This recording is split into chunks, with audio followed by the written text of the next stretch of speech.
माणूस बदलत नाही. दिस इज माय फर्म स्टेटमेंट. आई वडिलांना असं वाटायचं की आपला मुलगा डॉक्टर किंवा इंजिनियरच व्हावा. ती मला एक दिवस असंच म्हणाली की काय हो किती दिवस झाले चांगला पिक्चरच आलेला नाही. मी म्हटलं थांब आपणच करूया. आमच्या एक्सप्लोरर या सिरीजमध्ये मी मुकुंद देशपांडे तुम्हा सर्वांचं स्वागत करतो. आजच्या या एक्सप्लोररच्या भागामध्ये नागपूरचे प्रसिद्ध करिअर काउन्सिलर आणि इंडस्ट्रियल ट्रेनर श्री मिलिंद आपटे हे आपल्याला पाहुणे अतिथी म्हणून लाभलेले आहेत. तर सर्वप्रथम मी मिलिंद आपटे सरांचं स्वागत करतो. Sir, welcome to the show. Milind Apte हे गेल्या 20 वर्षापासून करिअर काउन्सिलर आणि इंडस्ट्रियल ट्रेनर म्हणून काम करत आहेत. त्यांची त्यात एक विशेष ओळख देखील आहे. पण नवीन महत्त्वाची आणि विशेष बाब ही आहे की अलीकडेच मिलिंद आपटे यांनी एका मराठी चित्रपटाची निर्मिती केलेली आहे. तर Milind Apte as a career counsellor ते मिलिंद आपटे ॲज अ चित्रपट निर्माता, चित्रपट दिग्दर्शक, हा जो प्रवास आहे हा आपण त्यांच्याकडून जाणून घेणार आहोत. तर आपण आता गप्पांना सुरुवात करूया. मला तुम्हाला असं विचारायचं वाटतं की करिअर काउन्सिलर हा तुमचा जर्नी नेमका सुरू कधी झाला आणि करिअर काउन्सिलर म्हणून आपण काम करावं असं तुम्हाला का वाटलं? 2005 ची गोष्ट आहे, ज्या वेळेला करिअर काउन्सिलिंग याला आपण एखादा प्रॉडक्ट म्हणू. ओके, सो करिअर काउन्सिलिंग ही कल्पना, हे प्रोडक्ट हे नागपुरामध्ये नव्हतंच असं म्हणायला हरकत नाही. करिअर काउन्सिलिंगचं खरं रूप आलं 2001 मध्ये पुण्यामध्ये. आय टीच्या टेक्निकल लोकांच्या मदतीने वगैरे या करिअर काउन्सिलिंगचं जे काही असेसमेंट टूल आहे त्याला त्यांनी कम्प्युटराइज केलं. आणि मी हे पहिल्यांदा बघितलं 2005 मध्ये पुण्यामध्ये. आणि मला ते खरंच इम्प्रेसिव्ह होतं. आणि मला लक्षात आलं की हे खूपच छान आहे आणि ॲप्ट आहे.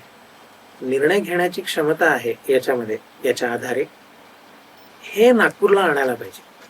आणि त्यामुळे ॲक्च्युअली मी त्याच्याकडे अट्रॅक्ट झालो. कारण ती एक खूप सुंदर प्रोसेस आहे जाणून घेण्याची. स्पेशली विद्यार्थ्यांसाठी त्याच्यासारखं चांगलं दुसरं काहीच टूल नव्हतं. आणि म्हणून मी त्या क्षेत्रामध्ये आलो. आणि ते नागपुरामध्ये मी आणलं. आणि त्यावेळेला म्हणजे सगळंच नवीन असल्याने ती धडपड मला बरीच करावी लागली. कारण तो कन्सेप्ट लोकांच्या मनामध्ये रुजवणे, त्याच्याबद्दल विश्वास निर्माण करणे, त्यामुळे ती धडपड मला बरीच जास्त करावी लागली. तो काळ असा होता की जेव्हा प्रत्येक आईवडिलांना असं वाटायचं की आपला मुलगा डॉक्टर किंवा इंजिनियरच व्हावा. त्यावेळी ॲज अ करिअर काउन्सिलर तुमचं काम त्यांना समजावणं किंवा त्यांनी कुठलं करिअर निवडावं हे त्यांना समजावणं हे फार कठीण होतं असं मला वाटतं. जवळजवळ 3 वर्ष मला धडपड करावी लागली याच्याबद्दल लोकांमध्ये अवेअरनेस आणण्यासाठी. आणि मग मात्र हळूहळू ते रुजलं. आणि मग त्यानंतर मात्र त्यांनी पकड घेतली. आणि मग त्यानंतर नागपुरामध्ये मीच नाही, अजून बरेचसे काउन्सिलर्स आहेत जे हे काम अतिशय सक्षमपणे आणि चांगलं करतात. पण आता त्याचा अवेअरनेस जो आहे तो म्हणजे आता एक रेडी मार्केट आहे असं तुम्ही समजू शकता. अच्छा. कुठल्याही नवीन करिअर काउन्सिलर ज्याला व्हायचं आहे त्याच्यासाठी आता मार्केटमध्ये त्याला धडपड नाही करावी लागणार. लोकांना माहिती आहे आता की हा कन्सेप्ट काय आहे. ओके. येस. कारण तेव्हा सगळं काही नवीन होतं. हे करिअर काउन्सिलिंग वगैरे नवीन होतं. मला असं विचारायचं आहे की आत्तापर्यंत तुम्ही साधारणतः किती विद्यार्थ्यांचं करिअर काउन्सिलिंग केलं असेल?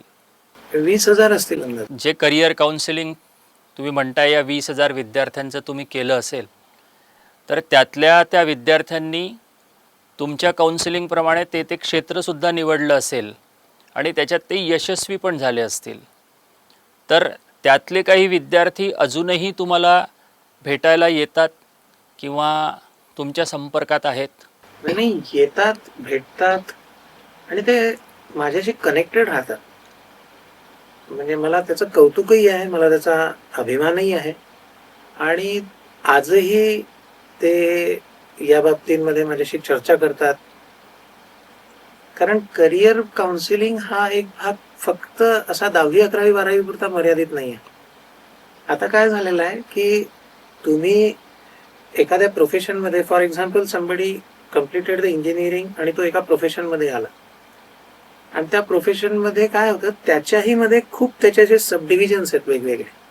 म्हणजे सपोज तुम्ही IT मध्ये एखादा इंजिनियर कामाला लागतो, तर त्याच्याही मध्ये स्क्रमचा रोल आहे, प्रोजेक्ट मॅनेजमेंट आहे, डिलिव्हरी आहे, ओके, सेल्स आहे, ॲक्च्युअली कोडिंग आहे, इतके डिव्हिजन्स आहेत.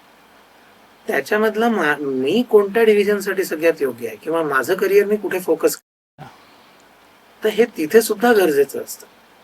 कारण या प्रत्येक, मी जितकी आता नावं घेतली, या प्रत्येक प्रोफाईलसाठी एक वेगवेगळ्या व्यक्तिमत्वाची गरज असते.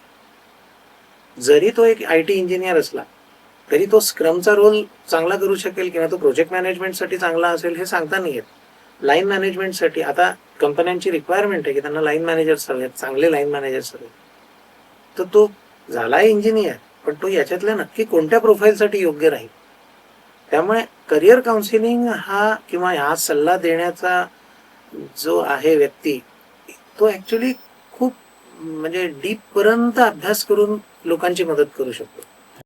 त्यामुळे हे फक्त असं 10वी 11वी पुरतं मर्यादित नाही आहे. मग यानंतरचा जो प्रवास आहे तुमचा, की वेगवेगळ्या कंपनीजमध्ये तुम्ही ॲज अ ट्रेनर म्हणून जाता किंवा वेगवेगळ्या इन्स्टिट्यूट्समध्ये ॲज अ ट्रेनर म्हणून तुम्ही जाता. सर, ट्रेनिंग एज सच मी नाही घेत ॲक्च्युअली. अच्छा. I will not portray my personality as a trainers personality. Okay. Me counsellor म्हणूनच तिथे जातो. अच्छा. मग हे जे इंडस्ट्रियल ट्रेनर म्हणून नाही, मी असं इंडस्ट्रियल ट्रेनर मुळीच नाही. अच्छा. ट्रेनर ही संकल्पना आणि त्यांची जी मोडस ऑपरेंडी असते ती ट्रेन करण्याची असते. मी ट्रेन नाही करत, मी फक्त काउन्सिलिंग करतो. त्यामुळे माझे जे सेशन्स असतात त्याला सुद्धा आपण ग्रुप काउन्सिलिंगचे सेशन्स म्हणतो. अच्छा. आपण त्याला ट्रेनिंग नाही म्हणत. कुठल्या कुठल्या एज्युकेशनल इन्स्टिट्यूटमध्ये तुमचे हे सेशन्स झालेले आहेत आणि कुठल्या कुठल्या कंपनीजमध्ये, कॉर्पोरेट्समध्ये सुद्धा हे सेशन्स झाले आहेत, त्याबद्दल आम्हाला सांगा. मेजॉरिटी मॅनेजमेंट इन्स्टिट्यूशन्समध्ये माझं काम झालेलं आहे. म्हणजे अगदी ते सिम्बायोसिस असो किंवा IIM नागपूर असो, तर त्याही ठिकाणी माझे सेशन्स झाले आहेत. IIMसाठी एक कोर्स डिझाईन केला आहे त्यांच्या रिक्वायरमेंटनुसार, दॅट इज म्हणजे सायकोलॉजी फॉर मॅनेजमेंट. ओके. म्हणजे त्याच्या मागची धारणा अशी आहे की मॅनेजमेंटच्या प्रत्येक स्टुडंटला किंवा मॅनेजमेंटचा स्टडी करून ॲज अ प्रोफेशनल मार्केटमध्ये तो जेव्हा येतो, तो त्याच्या सक्सेससाठी काही सायकोलॉजीचे कन्सेप्ट, थिअरीज, थेरपीज या माहिती असणं गरजेचं आहे, अच्छा. असं माझं ठाम मत आहे. आणि IIM नागपूरनी त्या विषयाला उचलून धरलं आणि म्हणून त्यांच्यासाठी एक कोर्स डिझाईन केला आणि तो मी तिथे आता इम्प्लिमेंट करताय. नंतर NADT जसं आहे, national academy of direct taxes Nagpur, तिथे येणारे जे IRS असतात त्या लोकांचं असेसमेंट करून त्यांना ग्रुप काउन्सिलिंग करणं, ते माझं एक प्रोफाईल आहे. त्यामुळे याला मी म्हणतो की हे करताना मला खरं समाधान मिळतं किंवा नाही काहीतरी मी करतोय. कारण कसं असतं, या संस्थांकडनं मान्यता मिळणं, that it self indicates that yes you are doing something good. So ते समाधान मला नक्कीच जास्त आहे. आणि कॉर्पोरेटचा काय अनुभव आहे? कॉर्पोरेट्समध्ये आता मेजॉरिटी कंपन्या मला हायरिंगच्या प्रोसेसमध्ये मला त्यांनी इन्व्हॉल्व केलेलं आहे. ज्यामुळे एखादी व्यक्ती जेव्हा जॉबसाठी तुमच्या कंपनीमध्ये येते तेव्हा युजली तुमच्यासमोर फक्त त्याचा इंटरव्ह्यू घेणे, त्याचा बॅकग्राऊंड चेक करणे आणि त्याचे स्किल सेट्स चेक करणे, त्याचा एक्सपिरियन्स घेणे आणि त्याच्या भरोश्यावर तुम्ही त्याला ऑफर करताय. पण ज्या ॲक्च्युअली फ्युचरमध्ये या व्यक्तीकडनं असणाऱ्या ज्या तुमच्या अपेक्षा आहेत त्या पूर्ण होतील की नाही याच्याबद्दल तुमच्याजवळ काही टूल्स नाही आहेत. फॉर एक्झाम्पल, तुम्ही आत्ता एखाद्याला फक्त कोडर म्हणून घेत आहात, ओके, किंवा एखाद्या पर्टिक्युलर कोणत्या तरी कामासाठी घेत आहेत, पण फ्युचरमध्ये मला याच्याकडनं लिडरशिप अपेक्षित आहे, ओके, किंवा मला फ्युचरमध्ये याला या वेगवेगळ्या गोष्टींसाठी वापरायचं आहे किंवा माझे येणारे फ्युचर प्रोजेक्ट जे आहेत they are more kind of technical. ठीक आहे. सो त्या सगळ्यासाठी लागणारा कॉम्पिटिटिव्हनेस या व्यक्तीमध्ये आहे की नाही हे तुम्ही कसं जाणून घ्या. तर त्या ठिकाणी माझं योगदान आहे की जेणेकरून मी हायरिंगच्या वेळीच त्याच्यातले पोटेन्शियल्स कोणत्या कोणत्या कामांसाठी उत्तम आहेत हे सुद्धा मी कंपन्यांना सांगतो. त्यामुळे तो त्यांना एक फायदा होत असतो. बरोबर. त्यामुळे आता जसं सिमेन्स इन्फॉर्मेशन सिस्टम, सिमेन्स हे माझा मेजर क्लायंट आहे. अच्छा. तर ते आहेत, आर्सेलर मित्तल आहे, म्हणजे प्रोडक्शन असो, सर्व्हिसेस असो, IT असो, बँकिंग असो, मेजॉरिटी वेगवेगळ्या सेक्टर्समध्ये मी आहे, इन्क्लुडिंग द ज्वेलर्स. ओके. रिटेलमध्ये सुद्धा, ज्वेलरीमध्ये सुद्धा माझं काम या बाबतीत आहे. आणि बऱ्यापैकी लोकांना त्या गोष्टींवरती आता विश्वास बसायला लागला. ॲज अ करिअर काउन्सिलर तुमचा संबंध मूळतः मनुष्याशी येतो. इतक्या प्रकारचे माणसं, इतक्या प्रकारचे त्यांचे स्वभाव यांच्याशी तुम्हाला सतत डील करावं लागतं. तर आता या तुमच्या करिअरमध्ये तुम्ही इतक्या लोकांशी, इतक्या मनुष्य प्राण्याशी डील केलेलं आहे. तर मनुष्य आणि त्याचा स्वभाव तुम्हाला परफेक्टली कळला आहे असं तुम्हाला वाटतं का? तसं इतकं मी सहजपणे याला नाही एक्सप्लेन करू शकणार की हो मला कळलं किंवा हे असं असं असतं. पण एक लक्षात आलंय किंवा माणसाला एक रीड करण्याची थोडीशी कपॅसिटी हो ती आपोआपच येते. Because you are dealing only with the human all the time. त्यामुळे न कळत ते आडाखे तयार व्हायला लागतात. पण ते बरोबरच आहेत असं मात्र मी मानत नाही. ते कालांतराने मी स्वतःच चेक करत असतो की मला जे वाटत होतं ते तसं व्यक्तिमत्व आहे की नाही. ओके. म्हणजे जसं काळाप्रमाणे मनुष्याची थॉट प्रोसेस बदलत आहे किंवा बदललेली आहे, तर त्याचं काउन्सिलिंग करताना काउन्सिलरला सुद्धा काही बदल करावा लागतो का? माणूस बदलत नाही. दिस इज माय फर्म स्टेटमेंट.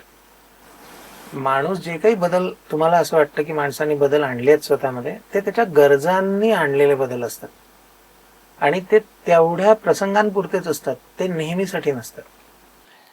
नाही म्हणजे आजचं एक जसं युग आहे की ज्याच्यामध्ये विकास, पैसा, करिअर या सगळ्या गोष्टींचा विचार होत असतो. तर या युगामध्ये जर आपण ॲज अ काउन्सिलर म्हणून संस्कार, जीवनमूल्य याबद्दल त्यांना जर काही सांगायला गेलो तर ते ॲक्सेप्ट करायला तयार नसतात. या दृष्टीने मी तुम्हाला विचारतो आहे की ही जी थॉट प्रोसेस चेंज झालेली आहे, तर ॲज अ करिअर काउन्सिलर तुम्हाला स्वतःमध्ये काही बदल करावा लागतो का? मी त्याला समजावून सांगायचो चांगलं आणि वाईट. ओके. आता काउन्सिलिंग करत असताना त्याला समजावून न देता त्याचा फायदा कसा जास्त होईल ही भाषा वापरावी लागते. अच्छा. जसं तुम्ही सांगितलं की इन जनरल एक व्यापारी अप्रोच झालेला आहे. प्रत्येक जण मटेरियलिस्टिक व्हायला लागलेला आहे. ठीक आहे, आजचा काळ तसा असेल. तर काउन्सिलरला भाषा सुद्धा तीच बदलावी लागते आणि आधी तो संस्कार करण्याच्या भाषेमध्ये बोलत असतो. आता तो डायरेक्ट फायदा नुकसान तुझं कसं होईल, काय केल्याने तुझा फायदा जास्त होईल या पद्धतीने तो बोलतो. ते लवकर पचनी पडत असेल कारण त्याला ती भाषा आवडते. त्याला ती भाषा आवडते. म्हणजे हे असं करू नकोस, हे चांगलं नाही असं न बोलता याच्यामुळे तुझा फायदा होईल आणि याच्यामुळे तुझं नुकसान होईल ही भाषा त्याला आवडते. त्यामुळे आता काउन्सिलर्सनी या भाषा बदलायला सुरुवात केलेली आहे. मीच नाही, बहुतेकांचा तो अनुभव असेल आणि त्यांनी ते केलाय. बरोबर.